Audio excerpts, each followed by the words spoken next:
Good morning, everybody. Welcome to the big show, Service Drive Revolution. Happy Wednesday. I hope everybody's having as much fun as we are. We have a great show for you today. We are going to talk about a forum post from an advisor. Well, it's a very negative post in a Jeff Cowan forum. And I'm going to read it, and then we're going to talk about it. That will be a lot of fun. We have a question from the Service Drive Academy that we thought we would answer here on this show. So if you're not familiar with the Academy, every other week we get on and we teach how to, maximize your potential in fixed ops. We've been going over the kind of financials recently. Last week, Hogi went over mindset. What are you doing next week, Hogi? Oklahoma Smoke Show? We're doing systems, the importance of a system, and kind of outlining, letting everybody do an exercise where they outline what the overview of their system should be. Now, normally we would answer questions live in there, but this one was called in to the hotline, and we're going to play it and answer it. And the question is basically, what is the difference between parts in a truck dealership versus an automotive dealership? And there's some big differences. It's going to be a great conversation. Great question. Yeah, really good question. We thought it would be better for the whole world, even though I think the intention was that it would be in the Academy that we answered it, and much, much more. So I'm Chris Collins. You just heard from the Smoke Show, Oklahoma Smoke Show, Hogi, and then Adam Cray here is in beautiful Florida on vacation. We wanted him to be on the beach when he did this, but it was too noisy. So he's inside. Are you in an Airbnb? Yes, we rented a house. So I'm actually in one of the bungalows for the kids. So I commandeered it for now. It's almost nap time. So last week we were all together in Indiana having a blast working. We're doing a pilot in a heavy duty truck group. And there was a lot of drama leading up to this vacation for Adam. And it feels like there's no drama now that you're there. Feels like pretty. It's very climactic, I think, right? You hit that climax and now you're just here and whatever happens, right? It's the laundry list of things to bring and stack into a trailer, which was not a part of. I was able to skate out of that because we were all together in Indiana. But it's funny. So some of you flew down and some drove down, right? Am I getting that right? And there was there was drama about that. How many adults in the house? 7. How many kids? 8. Yeah, it's what, 4, 5, 4. Yeah, 4. So one thing that is funny is I won't stay in an Airbnb with our team. Like, I want to stay in a hotel. I want to have my own room, my own bathroom. I don't want to wait for Adam to get done with his hour-long shower. Yeah, where he uses all the hot water. Or, I just don't. I realized very early on when I was a kid. So when I was like, I think I was 18, I moved into a house with my band. We had a band house. We all lived together in a house.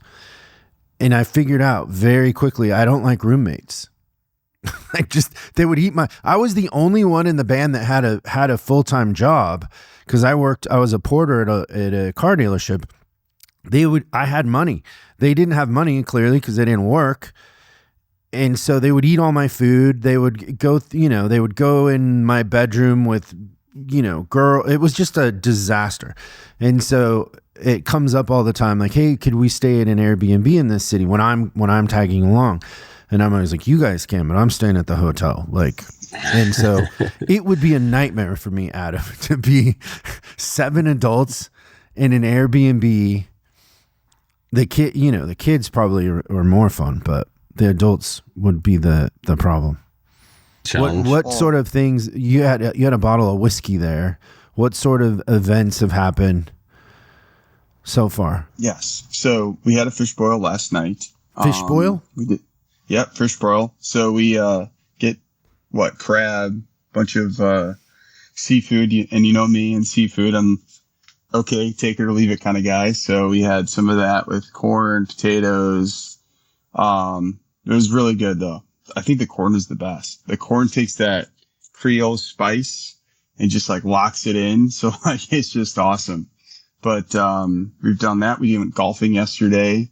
What'd you golfing shoot? in the middle. We did best ball. So I always team up with my father-in-law, and we beat my my two brother-in-laws. So this would be the first win many times of golfing. So that was good. But we shot, I think 9 over par overall. So that wasn't too bad. Had a few decent shots, just enough to keep you going. But I'd say overall, it's been a decent vacation. We're still through midway of the week. We're actually having this. We started this last year, a drink, whoever can have the best drink, and there's a rating scale to it. So it's our little drink competition. So, we haven't gone yet, but, I think ours is going to be some sort of mojito. Cause I tried that one, Cosmopolitan drink that we have? And that went horrible last year. So that was definitely not a choice. So we've got to change it up this year. But thus far, it's been good. It's been really hot. Does Bob participate in the drink competition? He did last year. Bob is Adam's father-in-law who makes the incredible beef. So like jerky. I just feel like Ryan, yeah. if he can put the jerky together, if he understands the mixology of that, like I think he'd have a head start on the drinks. I think tell him thank you again. When we were in Indiana, Adam brought a bunch, and it doesn't last long. It goes quick. I definitely found the remnants of wrappers in the wagon. I offered to take it with me when I got out at the airport, and you're like, "No, just leave it. You go. I didn't want you guys to miss your flights." But there was evidence for sure. Yeah, there was evidence. It was a good time. No, thus far it's going pretty good. Tell him thank you. We appreciate. I'll tell him for sure. But glad to be with you guys, though. Still, from even remote. Oh, it was so fun. Last week we went to Planet Fitness and worked out most days. I mean, most days it was just Adam and I, right, Adam? We had a couple, yeah. But Hogi was there. Hogi went. Made all of us, though. Hogi never went when I went. Yeah, we went. We went together one day. Yeah, I kind of went towards the beginning of the week for 2 or 3 days, and then I think you went towards the end of the week for 2 or 3 days. Yeah, Planet Fitness is funny. I mean, the whole business model there is interesting, right? Because they charge $10 a month, and they're counting on nobody coming. So their business strategy is to sell a lot of memberships under the understanding that people that buy a gym membership usually don't go. But unfortunately, like a lot of people do go, so it's always really crowded. But it was fun. It was fun working out. I felt better at the end of the week. Good. Yeah, for sure. We'll do it again next time. It's good. So is there any housekeeping stuff we need to talk about? So next week will be SDR Academy. What are you talking about next week, Hogi? Oh, systems? We talked about systems, right? Yep. Okay. Yep. And then do we want to get to the question about parts? We want to play that? Yeah, I think that's a good place to start. Yeah. Can we cue that up, gentlemen? I'm calling because I have a question about the similarities and differences between the parts department and the parts operation in a car dealership versus the trucking business. I have my in-laws, kind of family friends, own a trucking company. They're having some issues with their parts department that they told me about. I'm the parts director for my auto group. And so I'm wanting to help them. I suggested they look into you guys because I think you guys are really good at what you do. But in the meantime, I don't know how actively they're going to do that. So I was also going to look at it myself. But I wanted to I'm confident about how to, for example, with obsolescence, I'm confident of all the exit strategies and preventative strategies and systems to put in place to prevent and remove obsolescence if you have some, because your prevention is not good enough in a dealership. but I was hoping to get some insight from you all about how similar that is, not just obsolescence, but the whole thing, even going into technicians, because I know they pay their technicians hourly and all of that. I'd like to get some more insight on what the trucking business looks like so that I can help my friends. And hopefully they'll check you guys out too. It's question. Nice that he is saying that. Also, we've had so many referrals from factory guys lately, which is unbelievable. Because usually the factory guys aren't paying attention, but it's been really nice that they've seen the dramatic change in mostly CSI, right, Hogi? It's more about customer satisfaction. Yeah. So that people are just calling in and saying, "Hey, my factory guy said that you blew the doors off over here, and I'm struggling with my service department. Can we set up a call?" sort of thing, which is very nice. So yeah. We'll kind of go around. Let me try to lay a foundation that we can build on here in answering this question. So the biggest difference between a car dealership and a heavy truck dealership is that one is B2C, so business to consumer. You're servicing a consumer. Truck dealerships are more B2B, so they're business to business in a sense. And so now a parts department in a car dealership, in a sense, is B2B because you do sell stuff on the retail counter, but for the most part, the bulk of your business in parts is going to be through the service department. So you're you're kind of at the mercy of the service department. If the service department's running really well, they're doing good with their inspections, they're selling a lot of repair labor, you're going to sell a lot of parts in a sense, right? In a truck dealership, a lot of the business in parts comes from the outside, not the inside. So their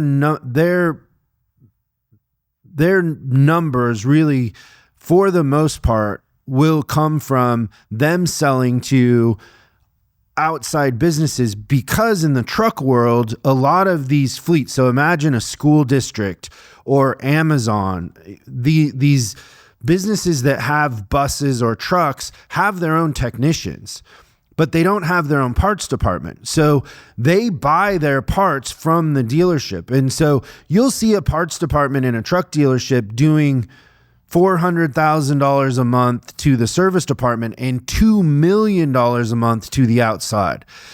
Their outside sales, and you could call it wholesale, their wholesale sales are by far and away the bulk of their business. And so parts departments in a truck dealership have people out there selling. They have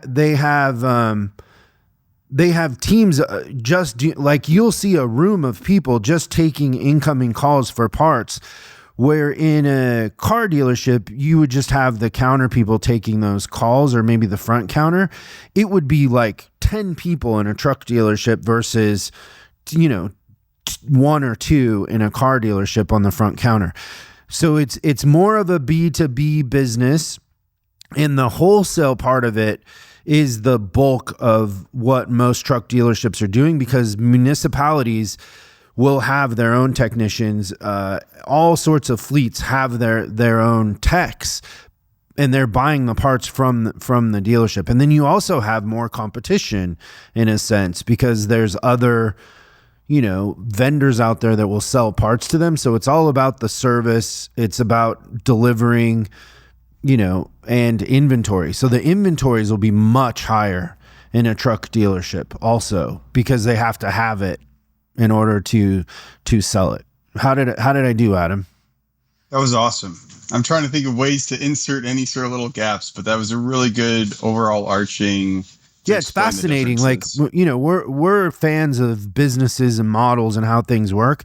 And that one has always been fascinating to me, because if you've spent a lot of time in a car dealership, the parts department in a heavy truck dealership is a completely different animal. And sometimes, like when we were working with International, I would go around and visit dealerships.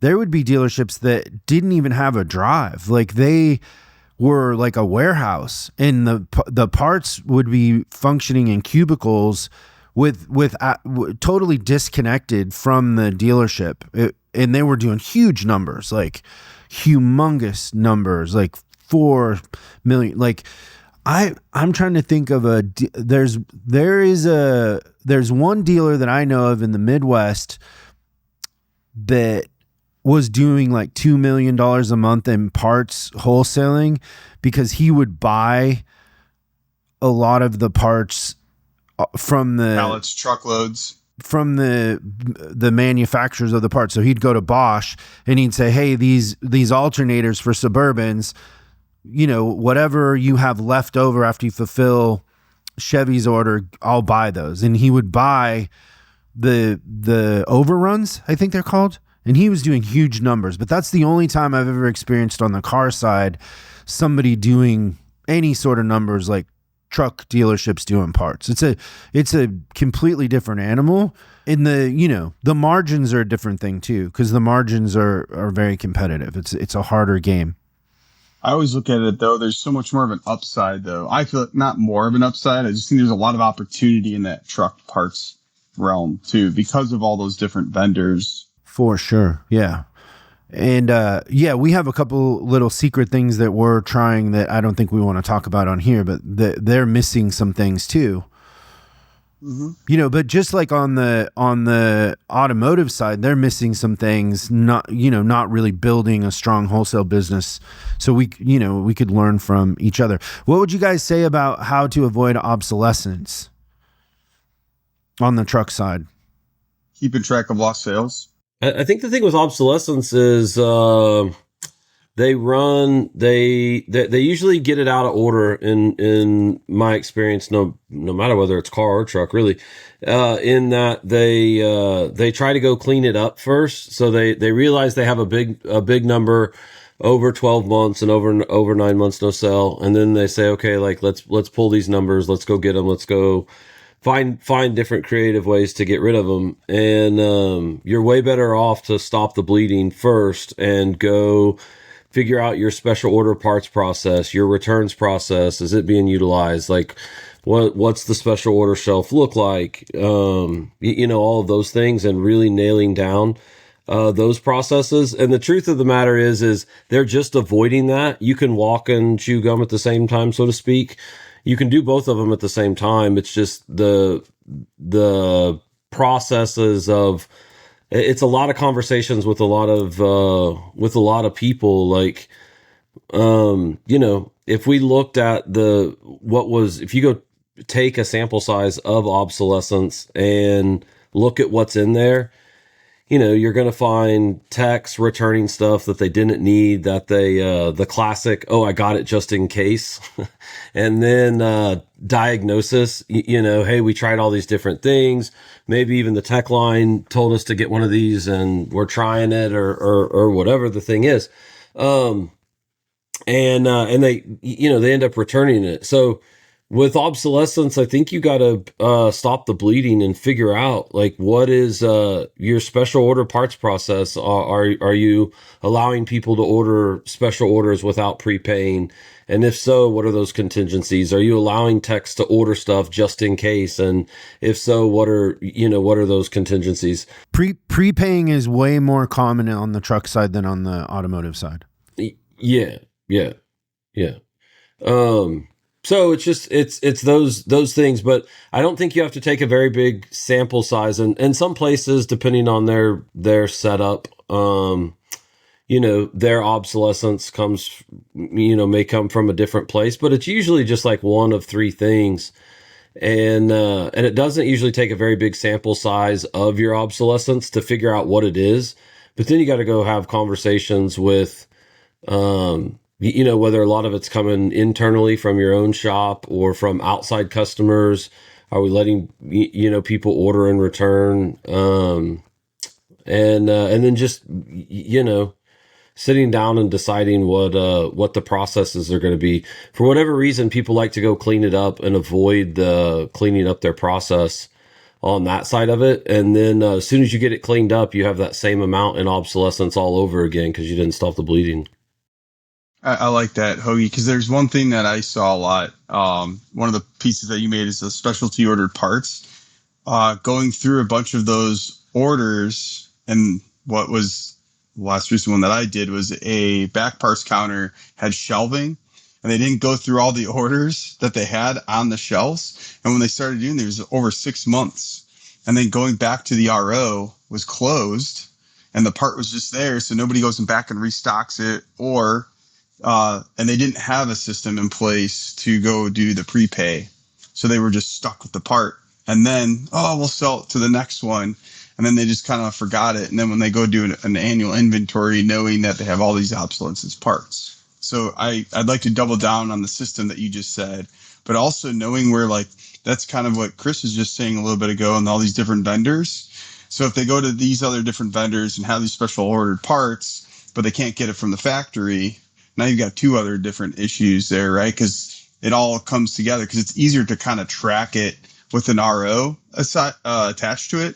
Not necessarily that easy to attach it when it's just a outside vendor that we wanted to have a special ordered part and didn't put somebody else on the hook on it. So you're 100% right on got to get back in those processes and reviewing those on, what would you say, Hogi? Is it a monthly basis that you're reviewing those specialty ordered parts that are missed, or what?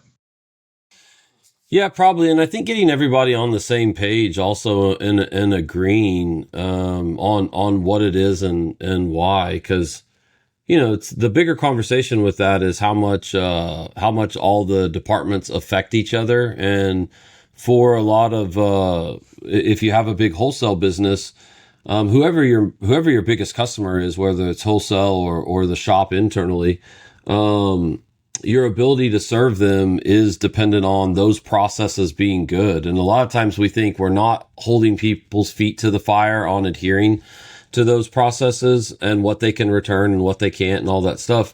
But if it makes your obsolescence higher, your first time fill rate's going to go way down, and your ability to serve those clients, it really inhibits that ability. So it really is a situation of like, help me help you. So there's a bigger conversation there also. But but it's very similar to automotive. It's not different for that. Like, you got to be on it. You got to look at it every month. All the processes, it's the same. It's just on the truck side, there's just more. There's more parts. It can be the dollar signs to it can be very expensive too. Maybe a little bit more too. Yeah. The average part is going to be way higher. Yeah. It's good. Great question. Yeah. Okay. So now let's get into this. This advisor hates me, and setting this up. So this is something that was sent to me that is in a forum on Facebook. I'm not in the forum. I'm not even on Facebook. If you interact with us on Facebook, it's our team. It's not me. So I'm not super familiar with this and how this works, but it's a forum ran by Jeff Cowan. So Jeff Cowan's people he has this forum that is for service advisors. And I will say, like, my relationship with Jeff Cowan has always been very cordial. I have invited him to stuff. I've always been of the opinion that working together and collaborating is better for the industry. I don't think that we even really step on each other's toes with what we offer, because we're not at the heart of what we do. We're not training. We're not advisor training. We're fixing the business, and we will train the advisors in that process. But we don't compete one-on-one with just, if somebody calls us and they just want advisor training, we don't do it. Like, we've talked about that for a long time of, that's a stream of revenue we're missing, not just doing advisor training. But my concern with that is when we did just do advisor training, we made it worse. Like, we can sell people advisor training, but their CSI gets worse. Their numbers go down because really, you got to be able to hire techs. You got to have systems in place and all that. And I don't know how much Jeff gets into that, or, but from what I've seen or coming in behind him, that isn't what they're doing. They're mostly just doing on the drive training. So I've always been very cordial. I've invited Jeff to stuff. He's always declined, but I have no animosity towards him. So it surprises me that, I don't know if he's picking a fight with us. I'm not sure. Do you guys feel like he's picking a fight with us? I don't know. There's it seemed like the comments were coming from advisors. When I first read this, I thought it was real, and then the more we dig into it, it's completely fake. So this person who posted this doesn't have a real profile. They're not a real person. Yeah. Second of all, the things that they say in here aren't true. Like we maybe we launch 2 clients a month at the most. We're very familiar with the clients that we're launching and what is going on in those stores. And I think when we first, this was only brought to my attention this week, but I think, did you see it last week, Hogi? When was it brought to your attention? Yeah, I think I saw it. I think I saw it last week for the first time. And so the one store that you thought it could be, you called the general manager, and he's like, "There's no way, none of this applies." And so it's a fiction of imagination. But I will read it to everybody, and then we can kind of go through it. I originally wanted to address this like it was real, because there are some things in here that I think advisors could benefit from understanding why we do things the way that we do. And, yeah, that's fair. Yeah, I think it's good. But then there's other parts of this that are just a complete fabrication. So, and now that I know that it's fake, I read it completely different than I did originally thinking it was real, because you can kind of tell it's fake. But so it says, Chris Collins ... is the subject line. My dealership just started using Chris Collins Consultant Guy. I've heard of him, and no, I never read his book. But here's the changes since implemented. Every tech now flat rate. 4 good techs walked out because of it. Okay, so I'm not aware of any automotive dealership that we've gone into where the techs aren't flat rate. On the truck side, it's very common for them not to be flat rate. Well, we haven't gotten there. We haven't done that. So there are no clients that we have where the techs weren't already flat rate, and we have no dealerships where 4 techs have walked out, let alone 1 or 2 in, I don't know, this year for sure. So that's a complete fabrication. And it's interesting that would be the thing that they would say, right? Because you would be if techs were walking out, that would be a big deal. The other part of this is there's no client that we've gone in that we're not adding techs also. Yeah. So it's just a complete fabrication. Then that says menu items messed with, flagged. Flat rate hours dropped and labor went up. Techs getting screwed. Customers are really noticing price increases. Aggressive parts price matrix in place. Labor grid pricing. Pushing wallet flushes heavily and charging way more than they are worth, to the point I'm not comfortable selling them. And yeah, if it was my mother, I'd tell her to take it elsewhere for same service. And so just unpacking that, I say in all of our advisor training that if you wouldn't sell it to your mother, don't sell it, right? Because, that's what I believe. If we're going to debate the value of maintenance, which would be a hard thing for anybody to disagree with, that maintenance isn't a good idea, we don't want to sell people things that they don't need, and we don't want to play with the intervals to the point that it doesn't benefit the customer. And so the mom thing is an analogy that I use. Clearly they're aware of that, even though they've never read my book. Somehow they're aware of that, which is kind of funny. ESP. We never put in an aggressive parts matrix anywhere. That doesn't happen. The labor grids, yeah, sometimes we put in a labor grid. But the bigger point here is that if you're a service advisor and we come into your dealership and we change the pricing, the reason why we're changing the pricing is because your service department is losing money with your old pricing. and we're right sizing, like water has to find even ground. We're right sizing the pricing so the service department is profitable in what they sell. A lot of times when we go in, things haven't changed. I mean, literally we'll have service departments where the pricing is the same as it was in the 90s. Like we're paying the techs more, we're in a new building, rent, all kinds of things have changed, but our pricing hasn't changed. And so we figure out where our break-even point is on selling an hour of labor, and we fix the pricing. Now we do that with the leadership.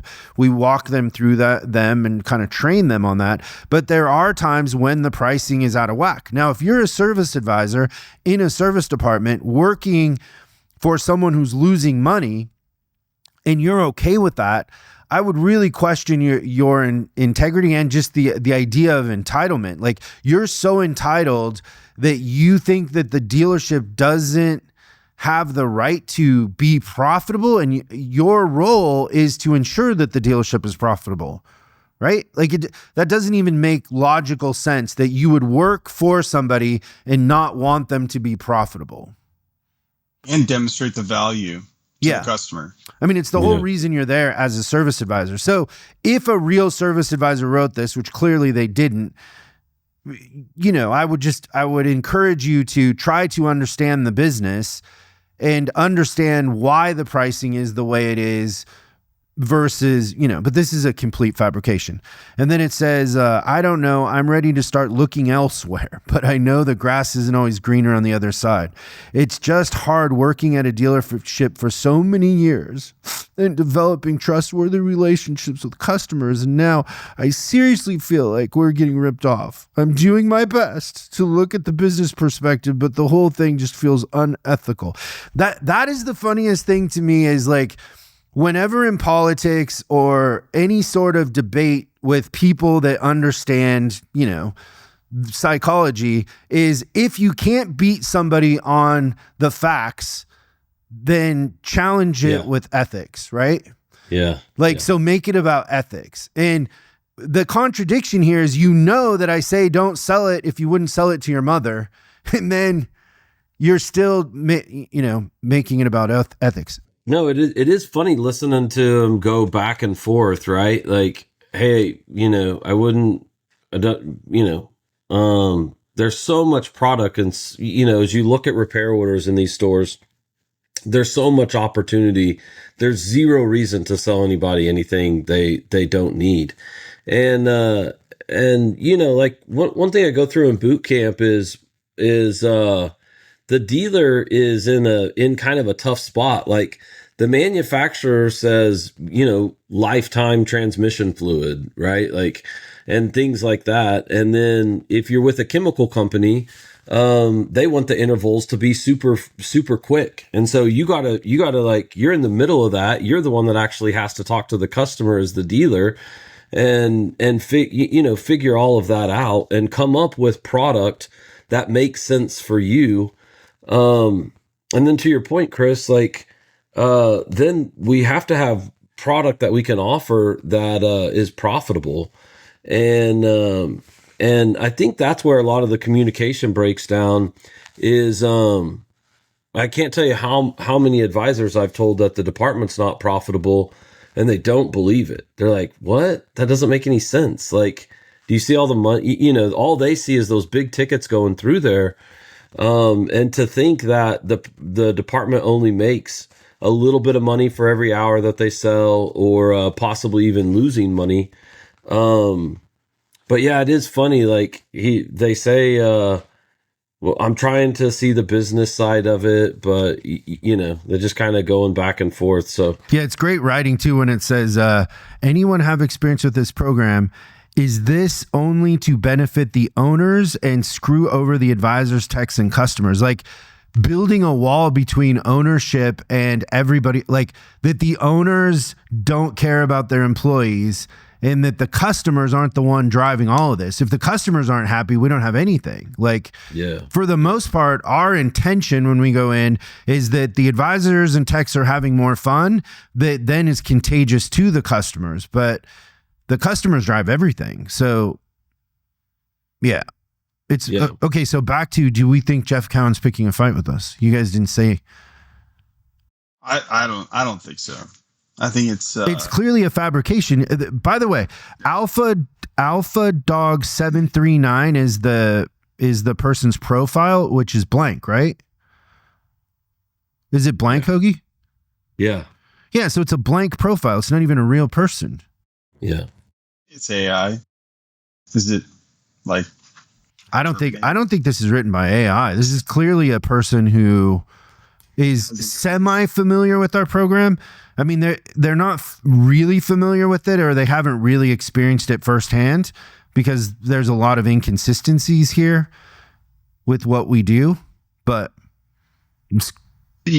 what's interesting, though, I know whether there's a fight or not, we're very intentional in educating people in what we're trying to drive as far as a desired outcome for our clients. That's what I think is just very contradictory to that.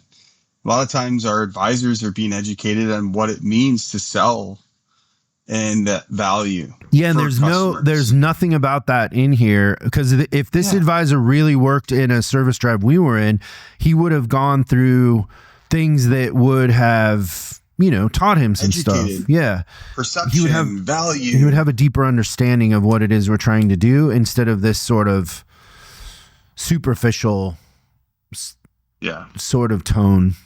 Yeah.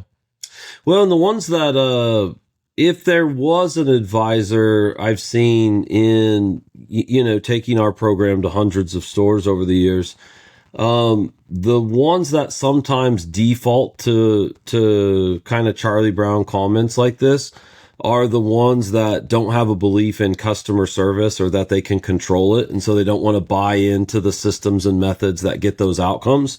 And if you're committed to that thing where CSI is a farce and it's unobtainable and customers are crazy, one, that means we failed you, because one of our primary focuses is bending mindset on that and showing how systems and structures can set you up for success in that area where the industry has failed the advisor typically in that way. And then we're doing that and gamification and a couple of other things where, I just don't see it where, they also don't talk about the games in here.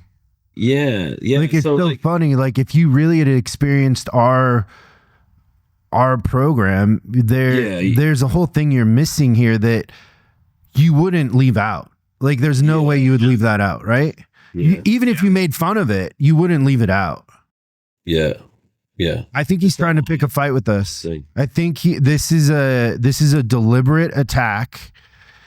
And this is how we're gonna fight back. This is how we're gonna get Jeff Cowan back. Are you guys ready? Yeah. We're just gonna keep doing what we do. I don't think it's good for the industry for us to be fighting with anybody. And we're not perfect. We're always trying to get better. Yeah. And these sort of attacks surprise me. It's kind of lowbrow. It's punching down in a lot of ways for us to go on the attack. It would be punching down. I don't know. Yeah. That's how I feel.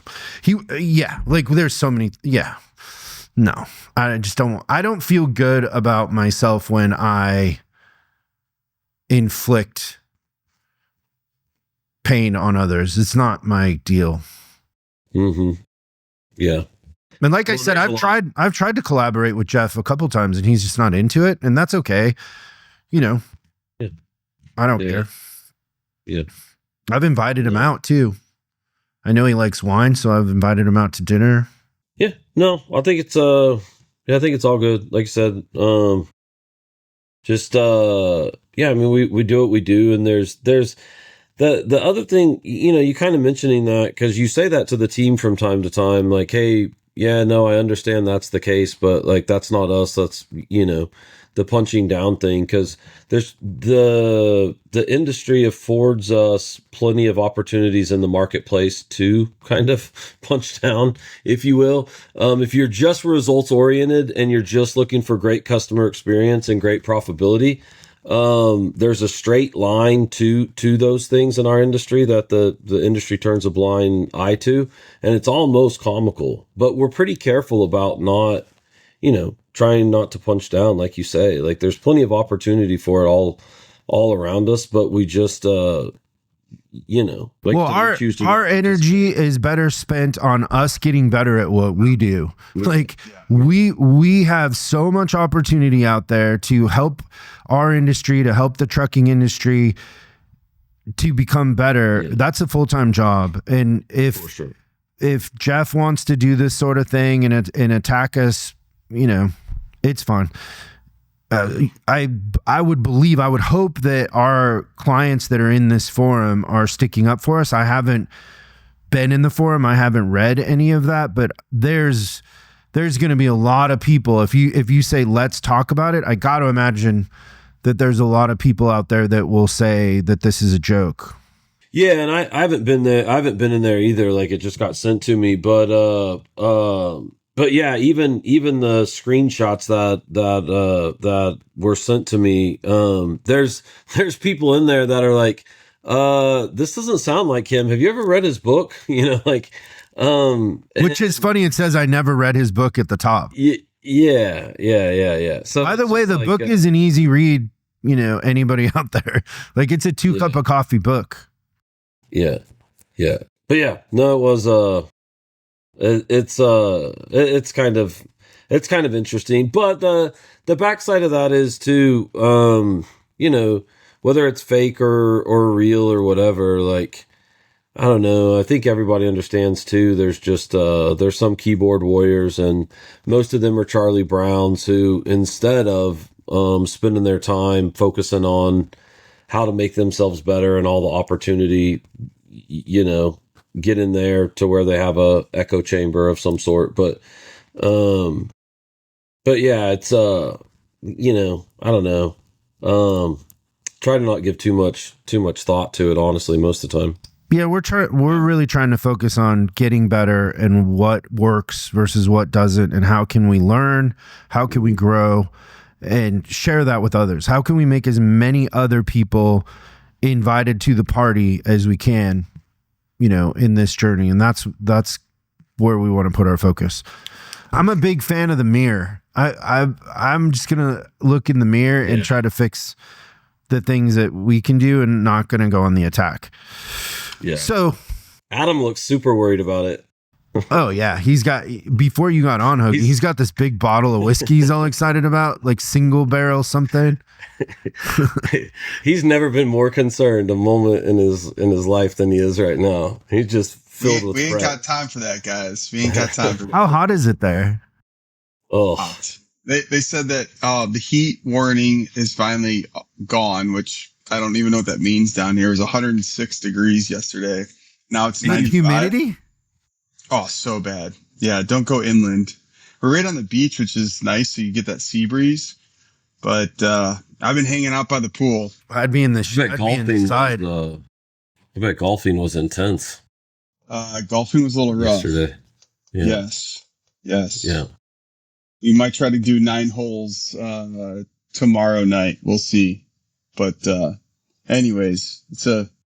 Well, we'll let you get back to the fun. We loved hanging out with you today. Thanks, everybody. Thanks for the question, too. That was great. And if you're not in our on-demand, you can go to chriscollinsinc.com and sign up. So you're there next week when Hogi is talking about systems. And beyond that, I just really hope everybody has a great week. Yeah.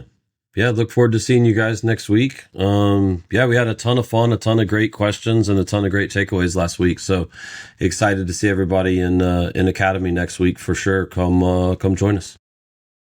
We'll see everybody next time on Service Drive Revolution.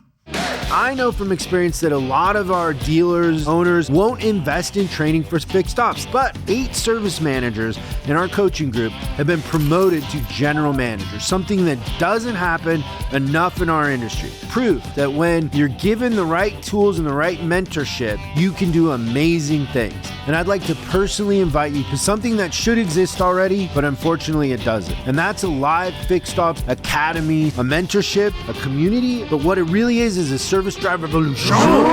Anybody can afford it. Anybody that wants to invest in themselves. We're going to teach what we know about running a healthy fixed ops service business. Our average coaching client performs well above the industry average, and a handful of them are in a league completely their own. In fact, if I told you their numbers, you wouldn't even believe it. They're so good.